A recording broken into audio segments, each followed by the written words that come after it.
Hello and welcome to The Gaggle, where we challenge and, if necessary, destroy media narratives. I'm George Szamuely. With me today, of course, is co-founder of The Gaggle, Peter Lavelle, host also of RT's talk show, Crosstalk.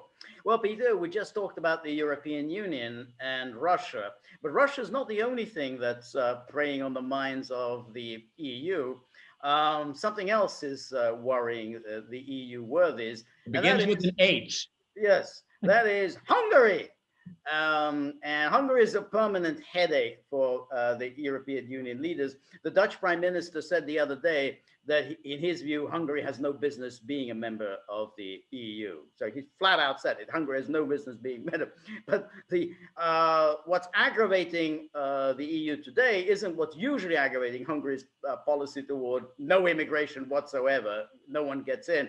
Now, it's Hungary's new legislation that is directed toward preventing homosexual or transgender propaganda directed at underage people.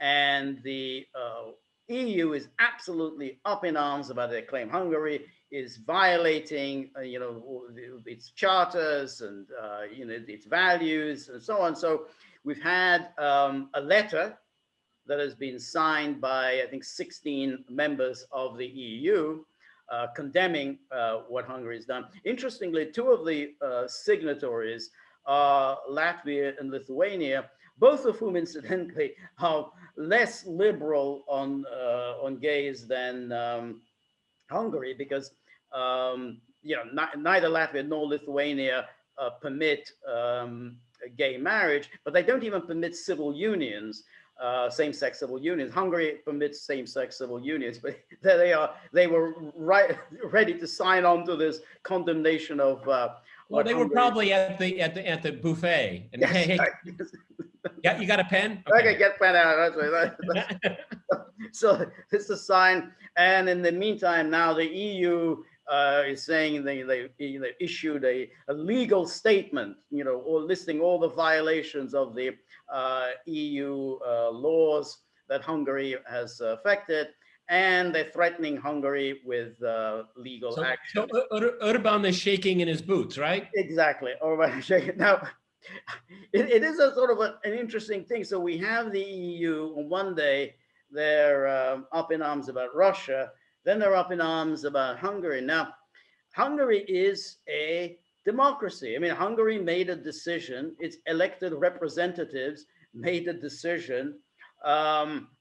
Nothing too extreme. I mean, it's basically the law as it was in most countries a few decades ago, which is, there's no persecution of people according to their sexual orientation. Nonetheless, let's leave the children out of it, which is all that they're really saying. But they're up in arms about this. And clearly, Hungary is a thorn in the EU side. I mean, it's, it used to be, well, it always is, immigration. But now it's this. If there's one thing we can be sure of, there's going to be an election in Hungary next year. The EU and the United States are going to go all out. Talk about color revolution. They're going to go all out to crush Orban. At the moment, it doesn't look like they'll succeed, but they're not just going to give up just like that. So anyway, what's your take, Peter?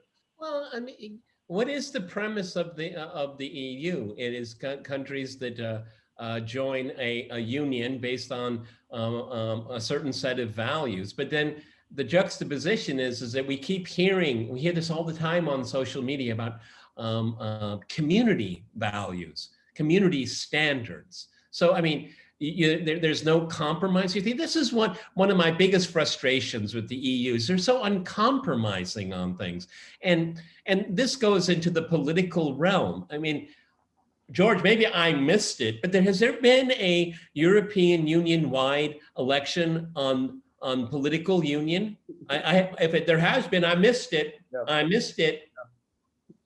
No, this is typical overreach by bureaucrats. Right. Okay, this is what it is, and it's I'm someone that has spent a lot of time in Eastern Europe before I moved to Russia. These are very different countries. They have different cultural traditions. I admire them. They're intriguing. They're beautiful. They're enchanting. And I've always been very saddened how the EU just flattens everything in its way. Everything in its way. Let me tell you something that I think was a good joke, or it ended up being a joke. I was telling one of my Russian friends, and this is something that I think it had to do with like Denmark or something. And, you know, it was a big debate in the EU about the size of a pint of beer. Okay. And the Danes want it this way, and the French, you know, and then the Italians weighed in, and then Paul said, don't forget about us. And I was telling my friend, my Russian friend, and he said, who cares what the size of the glass is, as long as there's some beer? And that's kind of my approach, okay? I mean, who the hell cares what the size of the glass is? But the EU does. And, you know, this is a metaphor for everything else. Is that, you know, and that's one of the problems we had with the euro. I'm not trying to stereotype people or even demean people, but German workers are different than Greek workers. I'm sorry, everybody. It's true. Of course, of course. And that's the bizarre aspect of all of this, because ultimately, I mean, you know, these are different countries, they have different cultures, they have different historical experiences. What works in Scandinavia, in Holland, and in certain parts of Germany, not all of Germany, Germany is very diverse, but in certain parts of Germany, just isn't going to work in Hungary and in Poland and in the Czech Republic. And so they keep talking about, oh, values, values, these are our European values, but they, you know, you're not respecting the country's individual identities and their sovereignty. And so you're just simply running roughshod over the democratic will of these people. I mean, you know, no one forced the Hungarians to vote in this way. They voted because that's what they believe. They all want diversity, as long as you agree with me. Well, that's it, exactly. That's why they keep talking about diversity. Where Europe stands for diversity, but in fact, no, they stand for complete monolithic culture. You impose contemporary liberalism, and it is contemporary liberalism. You impose it on the whole of Europe, and you call that diversity. I mean, it is not in the slightest diverse. Well, actually, what it is, I mean, when you think of the friction that we've seen ongoing with Hungary and the rest of the European Union, it's a bit authoritarian. That's the word that comes to my mind. It's my way or the highway. Right. No, that's not how democracies work. That's not how democracies talk to each other. It's negotiation. And again, what about community standards? I mean, you talk about people get banned and shadow banned and canceled because you don't measure up to community standards. Right. Well, I mean, then you've abused that term. And I actually really do like diversity. But with this whole approach here is to flatten it out. And that's one of the things that, I mean, very broadly speaking, that is I find so disenchanting with postmodernism, because there's nothing interesting about it whatsoever. It's all monotone and monolithic. Right. And the Hungarians are just, I think the Hungarians are very brave and said, well, we just don't feel that way. Okay. Right. Sorry. That's right. Yeah. And the idea that Holland somehow, you know, gets to set the standards. Well, you know, it really is just an absurdity. Why should Holland be the arbiter of values? People have very different views on marriage, on sexuality and culture, and so on. They have very different views. Why are they exactly? You can't inflict, you know, your views, what you know, as the norm for everybody. That's why, again, I like the European Economic Community. I was such a big fan of that, because basically, let's get rich, let's be prosperous, let's be safe. And what you do in your own countries on social issues, that's your business. Okay. Again, I mean, you know, we always talk about how NATO is always in search of a mission, but the EU is also doing that. Their mission is to crush any dissent in their way, and to look down upon everyone else. I mean, this is this kind of what's the term? This is it's like colonial. What is it? It's like a neo Occidentalism. Okay, where our values are better than anyone else, and because they're so good and so virtuous, we must push it on others. So I truly believe it's not a military strategic differences they have with Russia. It's cultural. I absolutely, in my heart of heart, believe that that's what it was all about. Yes, yes, yeah, I think so too. And the problem is that the idea of saying that our values, our contemporary Northern Western Europe's values should be the norm throughout Europe. And when it comes to the United States, they seem to say it should be for the rest of the world. It is ludicrous. I mean, just remember, in 2008, Barack Obama, when he was running for president, came out against gay marriage. Then the Supreme Court ruled, and suddenly it became the norm. If you weren't for gay marriage, you were a complete bigot, homophobe, and whatnot. But it was okay in 2008. So apparently that was still perfectly normal. So in the same way, I mean, it's like what the Hungarians are saying is, well, we don't want this stuff, this homosexual material or transgender material directed at young people, either in schools or in television advertising, or in advertising on billboards and whatever. That's it. That's their position. What you do after when you're 18, fine. You do what you like. I don't understand why that's. We don't want people wearing women's clothes reading stories to little children. Why is that considered? I'm against those things. I think children should be shielded from those things. Right. And they should be, and I think the family should play the major role in socializing children when it comes to those issues. Okay, I don't know why the state feels it has an obligation or the right to do that. I've never understood that. I've never agreed with it.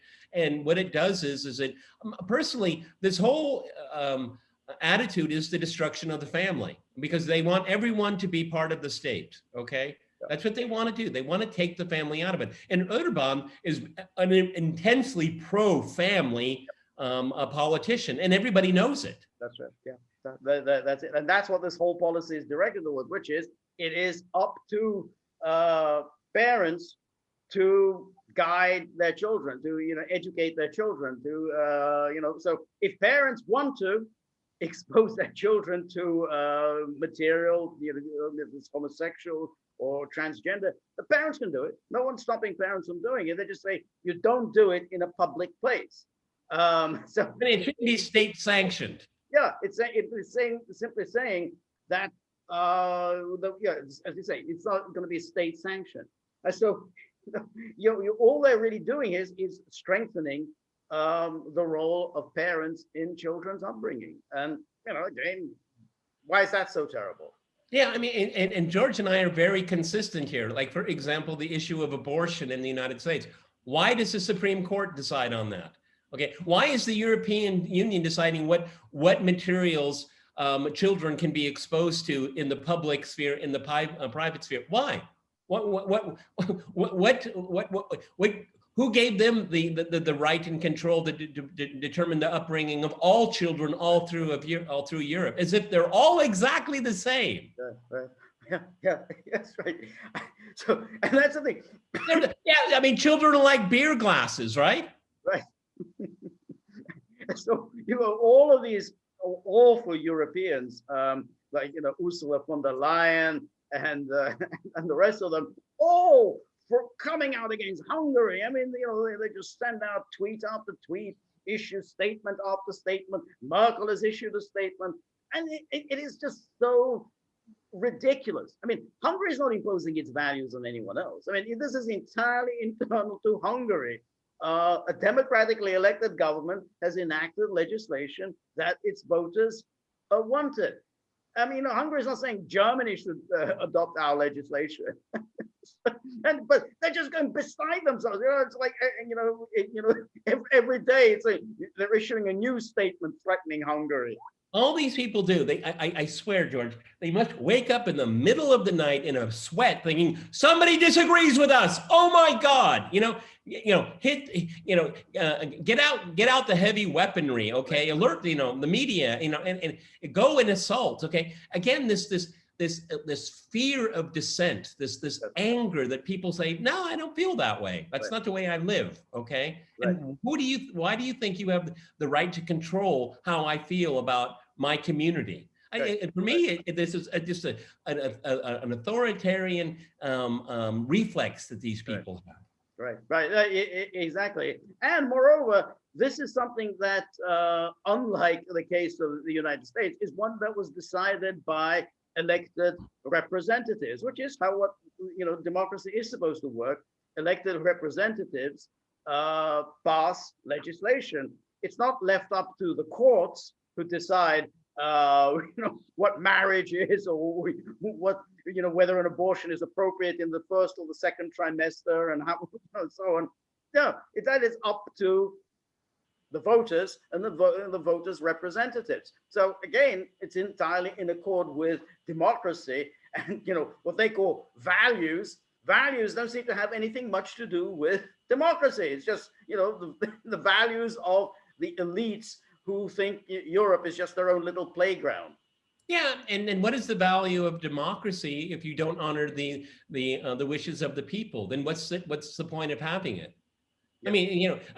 The EU as a whole just abhors democracy. If a referendum goes the wrong way, we're going to keep having referendum until they agree. Okay, that's the EU way. That's it. Yeah, they voted the wrong way. Boom, we're going to have another vote, and then another vote. Yeah.